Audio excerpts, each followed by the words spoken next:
develop the point about the movement in France. Okay. Now, the 17th century that I was showing you on the slides, about 127 years later, the French Revolution began. The French Revolution began because the gap between the rich and the poor were extremely wide and oppressive. Okay? And it's also not coincidental that it happened about 100 over years after the movement of education in France, because the masses and the common people were educated and began to know their rights. Okay? So the CHIJ education, the Lassallean education, the French education movement was not just about, like in Singapore, education is for economic purposes, and economic survival. It is really about the dignity of the human person.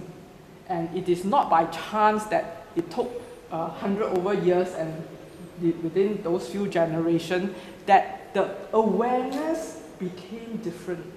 And it could then be organized to make a change to society.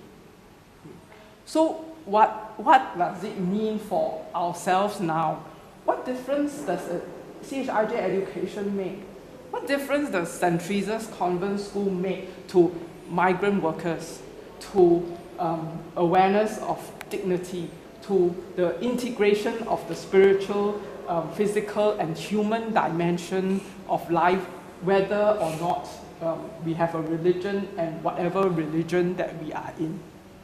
That whole purpose is to raise the awareness of the value of the human person, okay, which then would reach out to others in love.